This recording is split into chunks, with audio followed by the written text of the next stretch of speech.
하나님께 보내는 소망의 편지 잘 읽으셨어요? 다 보셨어요? 새로우시죠? 되게 오래전 이야기인 것 같고 내가 아닌 누군가가 나에게 쓰는 것 같고 내년에도 우리가 이렇게 잠시 머무는 시간들 가지는 것이 우리가 마지막 날에 주님 앞에서 이렇게 그 시간을 갖는 거 되게 중요한 시간이고 너무 은혜로운 시간이라는 생각을 해마다 하게 되는 것 같습니다. 하나님이 내 삶을 어떻게 이렇게 말씀 가운데서 인도하셨는지 또 말씀하셨는지 또 지금도 신실하게 내 안에서 내 삶 속에서 인도해 가고 계시는지를 이렇게 생생하게 확인하는 시간인 거죠. 그래서 그것들을 이렇게 서로 고백하고 서로 나누면서 우리 안에 하나님이 계속해서 고백되고 하나님의 은혜가 계속해서 나누어지고 격려가 계속해서 이루어지는 그러한 저희들 되었으면 좋겠습니다. 올해는 참 다사다난한 것 같습니다. 국가적으로도 많이 어렵고 또 연말에 그런 일들이 겪으면서 더 많이 그런 것 같습니다. 연말이면 한 해를 돌아보게 되는 것 같죠. 어떤 분들은 하드디스크를 정리하시는 분들이 계시고 또 어떤 분들은 핸드폰을 이렇게 사진을 정리하시는 분들도 계신 것 같아요. 또 어떤 분들은 다이어리를 이렇게 보면서 내가 어떤 삶을 살아왔는지 이렇게 돌아보시는 것 같습니다. 하나님과의 관계 안에서 우리의 삶을 돌아보는 게 일반인들과 그리스도인들이 다른 점입니다. 내 삶을 이렇게 돌아보면서 내가 무언가 목표했고 성취하려고 했었던 일들을 많이 이뤄냈는지 아니면 잘 살아냈는지 내가 치열하게 이것들을 열매 맺었는지 이렇게 돌아보는 이들이 있지만 우리 그리스도인들은 하나님께서 나를 부르신 목적과 부르신 방식에 합당한지 돌아보는 그런 것들이 세상 사람들과는 다른 것이죠. 우리 앞에 늘 하나님이 계신 것입니다. 그래서 우리의 삶을 인도하시는 분이 하나님이시라는 사실을 인정하고 그 사실 앞에서 우리가 순종하며 걸어가는 것 그리고 그 한 해를 돌아볼 때 내가 잘 그 길을 따라 걸어왔는지 아니면 내가 또다시 고집하는 길을 따라 걸어왔는지를 한 번씩 이렇게 점검하는 시간으로 하나님께서 삼으시는 건 아닌가 싶기도 합니다. 또 실패를 겪을 때에도 마찬가지예요. 세상을 보는 관점이 세상 사람들과는 다릅니다. 그래서 내가 이걸 잘 극복했는지 내가 이걸 잘 이겨냈는지 이렇게 바라보는 것도 있지만 동시에 그걸 통해서 고통과 어려움을 통해서 하나님이 내 삶 속에 어떻게 나를 성장해 가시고 성숙해 가시고 하나님을 더 알아가도록 하셨는지를 바라보는 자들이 그리스도인입니다. 그래서 하나님께서 더 나와 친밀하게 여기시고 내 삶 속에 더 분명하게 말씀하시려고 하시는 음성들을 계속해서 묻고 또 듣고 또 그렇게 순종해 가는 그런 삶을 살아가면 좋을 것 같습니다. 저도 이렇게 한 해를 돌아보게 됐어요. 말씀을 또 이렇게 나누는 걸 준비하면서 몇 가지 포인트들이 있었던 것 같아요. 제 삶 속에서 하나님께서 나를 어떻게 인도하셨는지 이렇게 돌아보면서 첫 번째는 그거였어요. 저의 정체성을 변화시키셨습니다. 저는 사람들이 그렇잖아요. 늘 세상 속에서 세상 속에서 무언가 어떤 A라는 기업에 소속되어 있으면 내 정체성을 소개할 때 A 기업의 윤 부장입니다. 이러면 내 정체성이 소개가 되는 거잖아요. 내가 어디에 속했는가가 나의 정체성입니다. 내 세상 속에서 제가 무언가를 추구하며 살아왔었던 그 예전에 그 발걸음들을 이렇게 돌아보면서 저는 그런 정체성을 추구해 왔었던 것 같아요. 하나님, 나 A라는 어떤 성공한 사람으로 나의 정체성을 소개할 수 있는 자리에 내가 올라갈 수 있었으면 좋겠습니다. 이렇게 하나님께 구했었던 것 같아요. 근데 하나님은 모든 것들, 그런 것들을 다 내려놓게 하셨습니다. 제 일상이 저의 삶의 여정 속에서 그런 것들을 다 내려놓게 하시고 깨끗한 샘 교회의 목사로 하나님이 저의 정체성을 세우셨습니다. 아무도 돌아보지 않는 칼포니 2층에 있는 작두신당 밑에 있는 아무도 주목하지 않는 깨끗한 샘 교회의 목사로 세우셨습니다. 저의 정체성이에요. 그렇지만 그 안에는 다른 어떤 것을 추구하는 사람이 아니라 하나님의 말씀을 생명처럼 여기고 그 말씀이 내 삶 속에 정말 역사하시는지 확인해보고 싶어하는 한 사람으로 하나님이 저를 세우셨습니다. 그리고 깨끗한 샘 교회가 이렇게 오도록 또 여러분들과 함께 그 복음을 나눌 수 있도록 하나님께서 저를 이 자리에 세우셨고 그걸 저의 정체성으로 부여하셨습니다. 그걸 생각해 보니까 너무 감사한 거예요. 만약에 내가 추구했었던 그 정체성을 내가 얻었더라면 아마 엄청난 하나님의 성품과는 관계없는 아주 오만하고 아주 재수없는 인간이 되었을 것 같은 생각이 되게 많이 들더라고요. 내 힘으로 사람도 세워보려고 했고 내 힘으로 공동체도 세워보려고 했고 내 힘으로 무언가를 만들어 보려고 했었던 그 모든 것들이 멈춰지고 네, 묵묵히 주의 말씀에 따라 이 시간들을 채워가다 보니까 7년이라는 시간, 이제 8년이라는 시간이 지나면서 하나님이 세우시는 것이 무엇인지를 알게 하셨습니다. 그래서 두 번째는 겸손해지게 하셨다는 거예요. 하나님의 말씀을 전했고, 그건 내게 아니었으니까 하나님의 말씀을 함께 나누었고, 그 말씀이 여러분들 안에서, 우리 함께하는 이들 안에서 일하시는 것들을 함께 경험하도록 하나님께서 하셨던 것 같아요. 그러면서 제가 겸손해질 수밖에 없었고, 그 내게 아니니까, 내가 애쓴 게 아니니까 그렇게 하게 됐던 것 같습니다. 그러면서 우리 안에는 여러 가지 일들이 생겨난다는 특징들을 알게 됐어요. 첫 번째는 우리의 틀들을 이렇게 깨트리신다는 겁니다. 내가 세워놨던 틀들이 깨어지고, 그런 과정 속에서 두 번째는 많이 힘들어요. 내가 세워놨었던 기준, 내가 추구하려고 했었던 목표들이 깨어지면서 많이 힘들잖아요. 이게 벗겨지면서 힘들고, 고난과 고통이 수반되면 거짓이 물러납니다. 이런 과정은 아픔과 고통을 수반할 수밖에 없다라는 것들을 알게 하셨습니다. 그러니까 복음이 내 삶에 떨어지고 무언가 어두움이 벗겨지는 과정을 통과하게 하면서 우리가 함께 그 과정들을 겪어왔었던 시간들을 좀 보게 됐던 것 같습니다. 저도 마찬가지였고. 그리고 마지막에는 그 상태에서 하나님이 새로운 일들을 시작하신다는 겁니다. 저의 삶을 제가 추구하던 어떤 무언가들을 내려놓게 하시면서, 고통스럽게 하시면서, 그런데 거기에서 하나님의 일들이 시작되는 것들, 새로운 생명이 돋아나는 것들을 하나님이 보게 하신다는 겁니다. 하나님을 더 그래서 사랑하게 되고, 하나님을 더 귀하게 여기게 되고, 하나님을 더 존중하게 되고, 나는 낮아지게 되는 과정들을 겪게 하셨구나라는 것들을 좀 생각해 보게 되었습니다. 그래서 삼위 하나님과의 코이노니아 안에 거할 때 계속해서 말씀으로 우리를 가르치셨던 것 같아요. 저도 굉장히 많이 말씀을 준비하면서 많은 말씀들을 알게 되었고 배우게 되었던 과정들이었다는 시간들을 생각해 보게 되었습니다. 하나님의 삼위 하나님의 코이노니아 안에 우리가 모두 함께 거할 때 그분의 사랑이 열매를 맺어간다는 것, 그분의 은혜가 하나님이 직접 일하신다는 것, 내가 내려놓을 때야 비로소 하나님이 내 안에서, 우리 안에서 일하신다는 것들을 우리가 배워보게 되었습니다. 내가 고집했던 기준, 옳다고 여겼던 것들, 소중하고 자랑으로 삼았던 것들이 하나둘씩 떨어져 나가고, 세상에서 인정받을 수 있는 복과 정체성들이 벗겨지면서 난 낮아지고 인정받지 못하고 무시당하고 내동댕이 쳐지고 사람들의 관심 밖으로 밀려나고 루저가 되는 것처럼 여겨지고 불필요한 존재가처럼 여겨지는 그 순간, 그런 내가 스스로 그런 생각이 들 만큼 하나님은 나를 계속 우리를 낮추실 때, 그때 자존감도 막 떨어지고, 근데 그 자리에서 하나님의 일하심이 시작된다는 것을 깨닫게 하셨습니다. 하나님께 속한 일을 하는 것이죠. 그때에서야 비로소 하나님과 관련된 일들이 내 안에서 열매 맺기 시작된 것을 깨닫게 하셨습니다. 그렇게 맺었던 것들이 깨끗한 샘 교회였고, 또 뭐 가드너스고, 또 함께 했었던 사역들이었던 것이라는 생각을 해보게 되었습니다. 깨끗하게 비워진 그 자리에서 복음이 채워지고 하나님께 속한 생명에서 열매 나고 싹이 나고 열매 맺고 그렇게 맺어져 간다는 것을 배우게 되었습니다. 그러면서 세 번째는 우리를 모두를 그런 방식으로 선하게 만들어 가신다는 거예요. 그래서 그때에서야 비로소 선해집니다. 그때에서야 비로소 겸손해집니다. 내가 높아지려고 했었던 것들이 깨어져 나가고, 내가 주인 삼으려고 했었던 나의 자아 정체성들이 깨어져 나가면서 내 안에 있는 하나님께서 드러나시기 시작하기 때문에 그때서야 진정으로 선해지는 것이죠. 우리를 하나님께서 선하게 빚어가시고 있었다는 것들을 좀 깨닫게 하셨습니다. 마지막으로는 어린아이처럼 만들어간다는 생각을 했어요. 그렇게 겸손해지니까 내 것이라 주장하지 않고 내가 할 수 없지만 하나님이 나를 통해 행하시도록 하시는 것을 통해 우리가 영광을 받도록 하신다는 것입니다. 어린아이는 그렇잖아요. 자기가 다 할 수 있다고 그렇게 큰 소리 뻥뻥 치는데 늘 넘어지고 깨지고 일을 더 키우고, 그런데 부모님들은 그 아이들이 행하는 일들을 너 거라고, 너가 했다고 이렇게 칭찬해 주시는 것처럼 하나님이 우리에게 그렇게 하신다는 겁니다.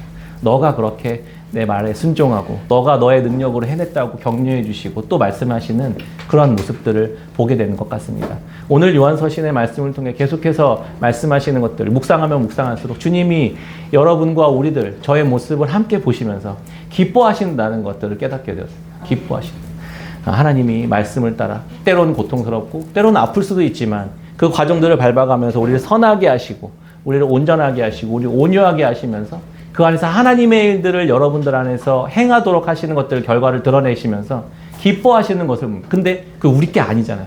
주님이 주셨잖아요. 그러니까 우리는 주님을 기뻐하게 되고 주님을 예배하게 높이게 되고 주의 이름을 거룩하게 하고 영화롭게 하면서 주님이 영광 받으시지만 주님은 그 모습을 보면서 그 너네들이 한 거야.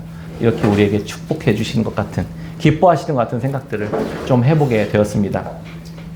하나님은 우리에게 그렇게 좋은 것들을 주시고 또 진리를 주시고 또 사랑을 주시고 하나님께 속한 정말 거룩한 것들 우리에게 주시기를 기뻐하시는 분이구나. 그렇게 하나님이 우리를 진리의 동역자로 불러주셨구나라는 것들을 좀 생각해보는 한 해였던 것 같습니다. 우리는 기대하지도 않았고 우리는 상상도 하지 못했던 이 영광스러운 자리로 진리의 동역자의 자리 여러분들과 저를 부르셨다는 사실들을 좀 말씀을 준비하면서 한 해를 정리하면서 감사하는 마음이 들었고 그런 마음을 갖게 되었습니다. 하나님이 한 해 한 해 우리의 삶이 하나님께 기억되는 순간들로 채워져 갔으면 좋겠습니다. 주님과 동행하는 발걸음으로 채워져 갔으면 좋겠습니다. 주님께 순종하는 자리로 계속해서 우리의 시간들이 채워져 갈 때, 그때 나중에 주님을 만나는 그 순간에 그렇게 채워진 우리들의 모습을 보면서 주님이 얼마나 기뻐하실지, 또 그 과정을 보면서 또 하나님께서 얼마나 기뻐하실지 생각해보는 시간이었습니다. 얼마 전에 영화 한 편을 봤습니다. 완벽한 타인이라는 영화 혹시 보셨나요? 완벽한 타인 되게 유명했던 영화였던 것 같은데 보신 분들 계신가 봐요. 오랜만에 친구들 부부들끼리의 모임들이 이렇게 있었어요. 꽤 성공한 부부들이요. 근데 어떤 한 사람이 게임을 제안합니다. 우리 같이 스마트폰을 테이블 위에 올려놓고 저녁 먹는 동안에 그게 문자든 카톡이든 이메일이든 전화든 다 공유해보자, 이런 게임을 제안했습니다. 그러면서 어떤 사람이 나는 뭐 캥길 거 없으니까 나도 할게, 이렇게 하면서 딱 했는데 몇 명이 이제 막 눈치를 보는 거예요. 안 되는데 약간 이런 눈치를 보면서. 근데 안 하면 나 이거 안 해 이러면 어떻게 되죠? 이 분위기에서 뭔가 캥기는 게 있구나 이렇게 되니까 다 하게 됐어요. 그러면서 이제 스토리들이 연결되는 영화였어요. 그러면서 이제 평상시에 나만 알고 있었던 이 사실이 아무런 문제가 되지 않았는데 공개된 테이블 위에서 스피커폰으로 통화를 하면서 또 문자를 보면서 이메일을 보면서 사건들이 얽혀 들어가는 것들을 좀 보게 됩니다. 되게 그러면서 이제 재미가 있는 것들이 있는데요. 그런 걸 보면서 생각했어요. 예를 들면 이런 거, 뒷담화를 이 친구가 되게 부자 친구인데 뒷담화를 다른 사람과 했는데 그 사람한테 전화가 온 거예요. 그래서 어디야? 동창회 모임하고 있어. 그 제스탱이라는 그 여자 거기 왜 갔어? 막 이런데 여기서 듣고 있는 거예요. 이런 일들이 이제 막 일어나는 거죠.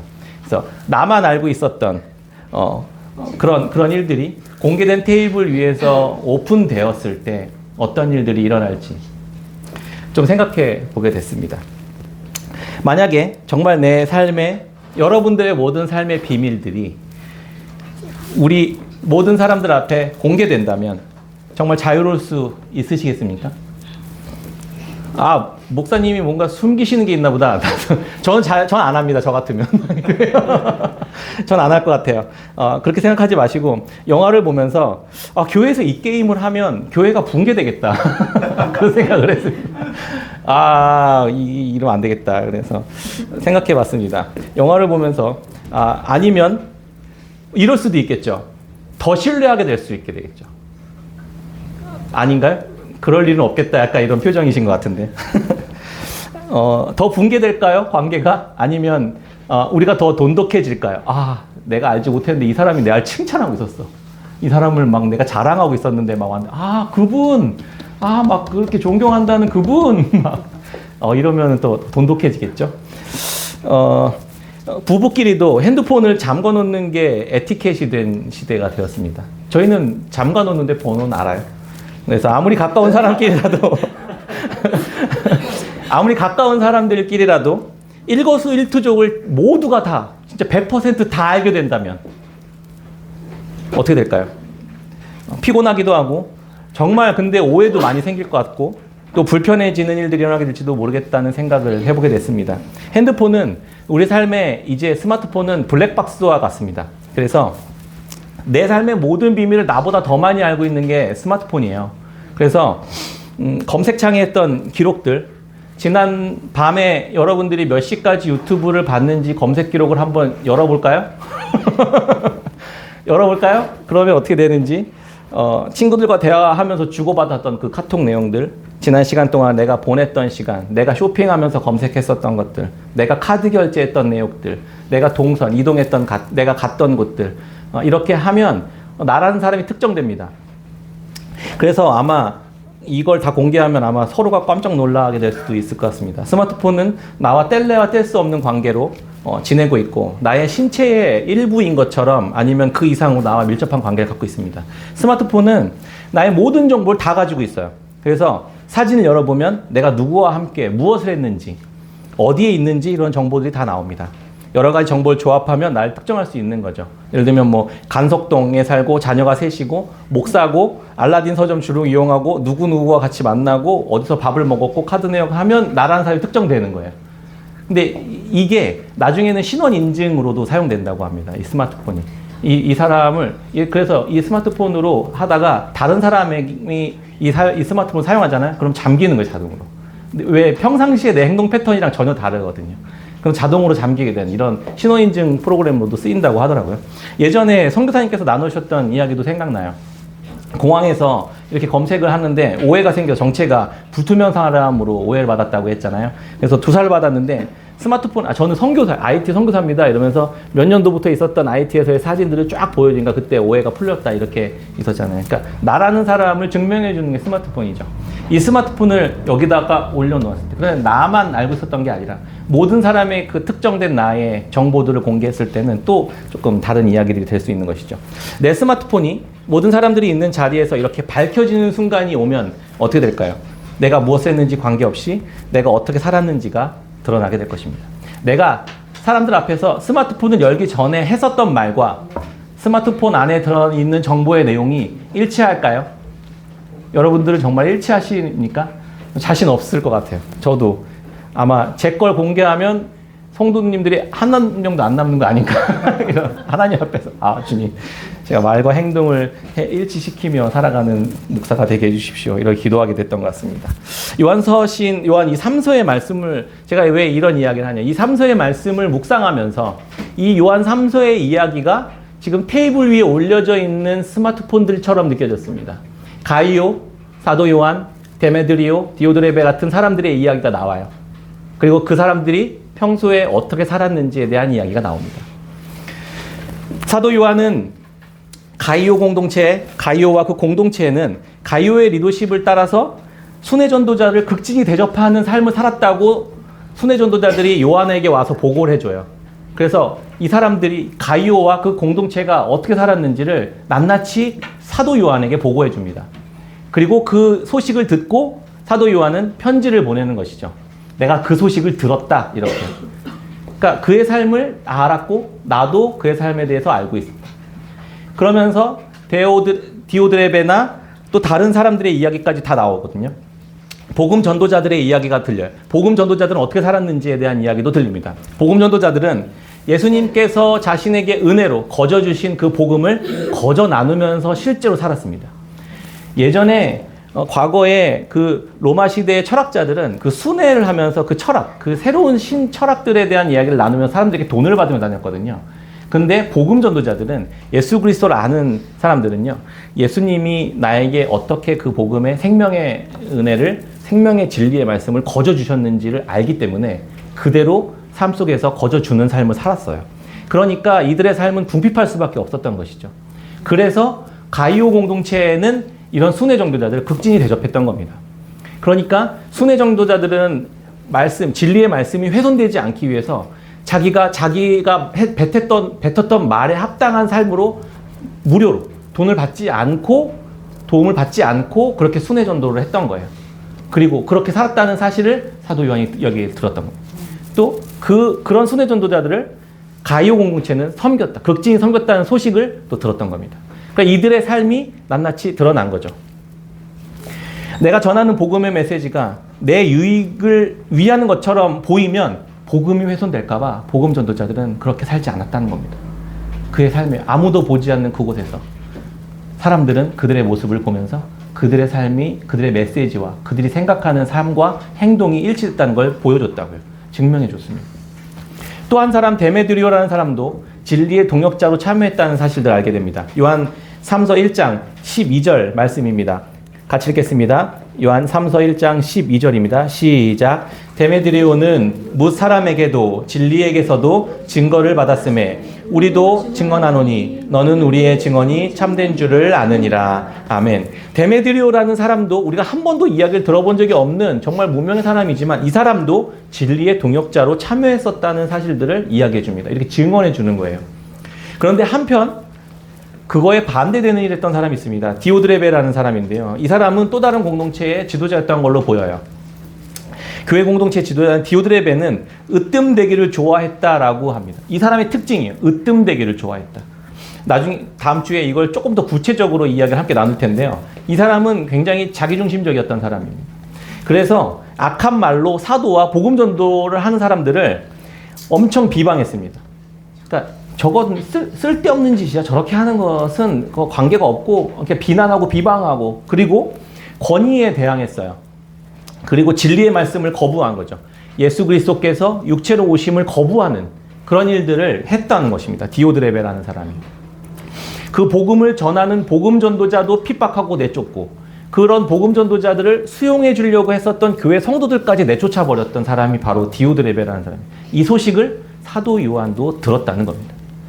그가 그의 삶의 현장에서 어떻게 살았는지 하나님의 부르심과 하나님이 베푸신 은혜 안에서 어떻게 말했고 어떻게 행동했는지가 드러났던 것입니다.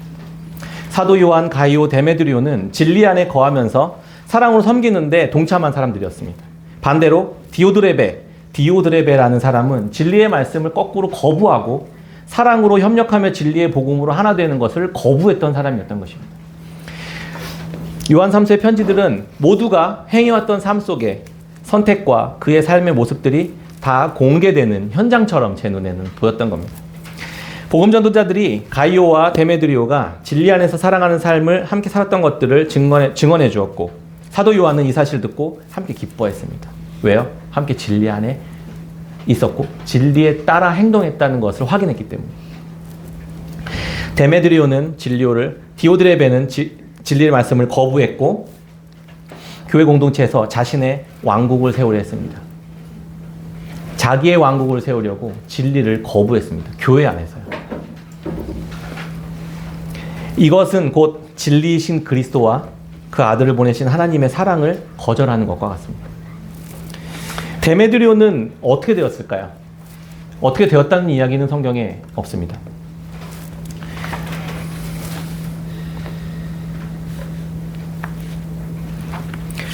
디오드레베는 또 어떻게 되었을까요?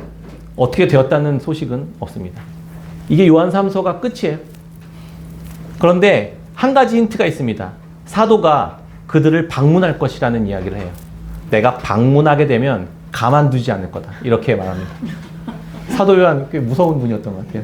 연세가 좀 있으셨던 것 같은데 꽤 오랫동안 사셨던 걸로 알고 내가 가서 가만두지 않을 거야. 내가 이렇게 말합니다.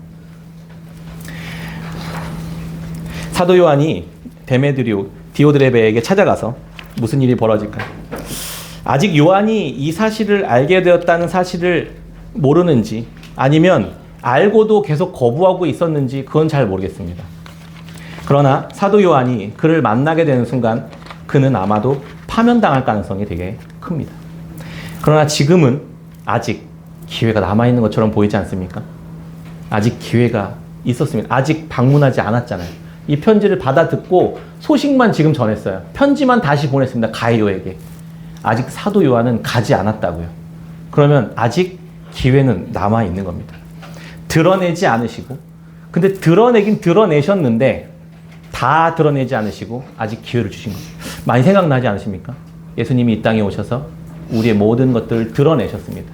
모두가 다 알도록 테이블 위에 우리의 삶을 지금 다 드러내셨어요. 핸드폰 올려놓는 것처럼. 그리고 다 드러났습니다. 그러면 우리는 어떻게 반응해야 할까요? 주님이 다시 오시는 그날에 모든 것들이 낱낱이 주님 앞에서 공개되게 될 것입니다. 그 전까지는 기회가 있는 것이죠. 저는 아직도 이 디오드레베가 자기가 으뜸되기를 좋아하고 우리를 맞아들이지 않고 진리 안에 거하지 않으려고 하고 있었던 이 디오드레베에게 여전히 주님은 기회를 주시는 은혜를 베푸시고 계시는 것으로 보였습니다. 그러나 그 시간이 오래지는 않을 거라는 생각도 듭니다. 성경 말씀은 우리의 삶을 비추는 거울과 같습니다. 성경의 이야기를 통해서 나의 삶을 비춰보는 것입니다. 지금 그 영화에서처럼 다 스마트폰 한번 올려볼까? 하신 거예요. 그리고 올려놨습니다.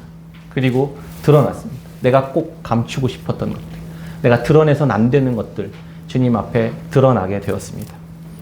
얼굴에 뭐가 묻었으면 닦으면 되죠. 흐트러졌으면 다듬으면 됩니다. 비추어 주셨음에도 좋지 하지 않으면 그 결과는 나의 몫이 되는 거죠. 요한이 가이오와 디오드레베의 소식과 데메드리오의 소식을 모두 다 들었습니다. 알게 되었습니다. 그것처럼 예수님께서 지금 우리가 한 해 동안 살아온 삶을 다 들으셨고 다 알고 계십니다. 그게 우리에게는 기쁜 소식이 될지 기쁘지 않은 소식이 될지는 우리 모두의 몫이겠죠. 이제 내가 살아가는 삶을 어떻게, 이제 무엇으로 채우면서 살아가야 할지 이젠 판단하시고 결정하셔야 됩니다. 아직 주님이 오지 않으셨습니다. 아직 우리에게는 기회가 있습니다. 진리 안에 거하며 사랑의 삶을 살아가는 분들, 만약에 그렇지 않고 진리 안에 거하며 사랑의 코이노니아 안에 살아가고 계시는 분들에게는 하나님께서 이렇게 말씀하시는 거죠. 2절이요. 사랑하는 자여 내 영혼이 잘된 같이 내가 범사에 잘되고 강건하기를 내가 간구하노라. 계속 그렇게 살아가고 계셨다면 계속 그렇게 열심히 강건하게 살아가십시오. 그 일들을 더 힘있고 능력있게 살아가십시오. 주님이 여러분을 기뻐하고 계십니다. 반대로 그렇지 않는다면 돌이키시면 됩니다. 주의 진리의 안으로, 그 사랑 안으로, 주님의 그 긍휼과 십자가의 은혜 안으로 들어오시면 됩니다. 그리고 다시 그렇게 순종하며 주와 함께 동행하면 되는 것입니다.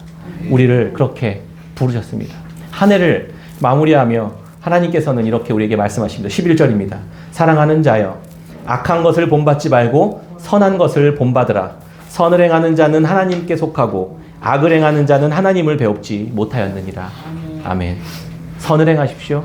악을 본받지 말고 우리 선을 행하며 살아갑시다. 선이 뭐예요? 주님이 걸어가신 그 길을 함께 따라가는 것입니다. 지금은 간접적으로 드러내시지만 결국 사도 요한이 가이옥에 도착하면 그 행한 일을 잊지 않고 반드시 다루게 될 것처럼 우리가 두려움과 기쁨을 동시에 가지고 늘 주님 앞에서 긴장하며 그렇게 살아가야만 합니다.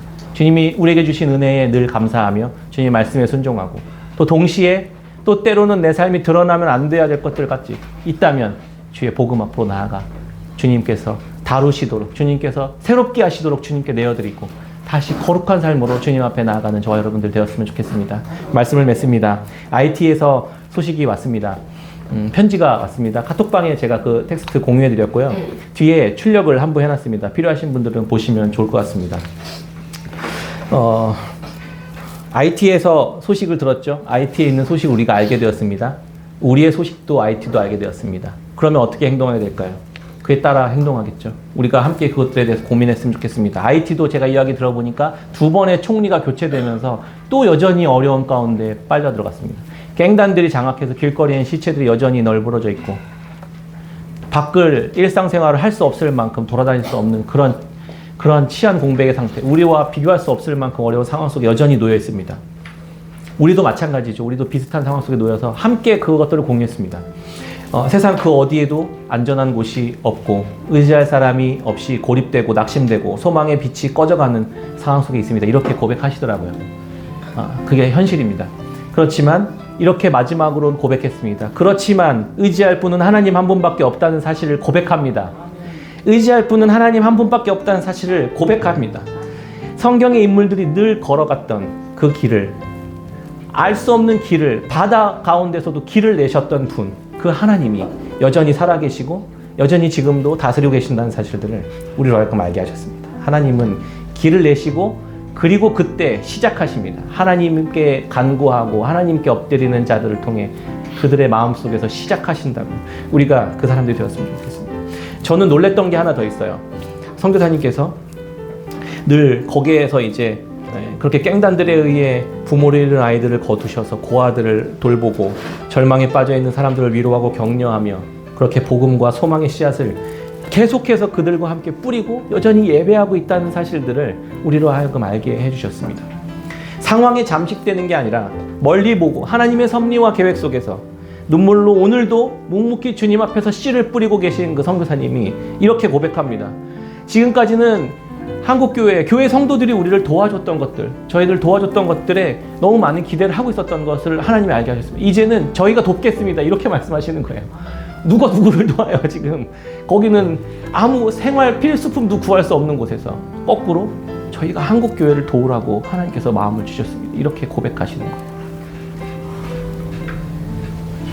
복음은 이런 능력이 있습니다.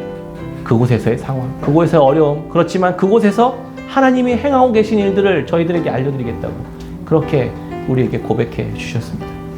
물이 거꾸로 흐른다고, 위에서 아래로 흐르는 게 정상이라고 생각했었던 그 상식들을 뒤집어 엎는 게 복음입니다. 선교사님은 그 복음을 알고 계셨고 우리도 그 복음에 도전하고 계시는 것입니다. 절망하지 않고 낙심하지 않고 하나님께서 우리의 어두움을 몰아내시고 우리 안에서 새 일을 행하시도록 우리가 주님께 내어드렸으면 좋겠습니다. 계속 그렇게 진리의 동역자로 우리를 부르시는 그 부르심에 함께 응답하는 25년 한 해 되시기를 주의 이름으로 축원합니다. 아멘.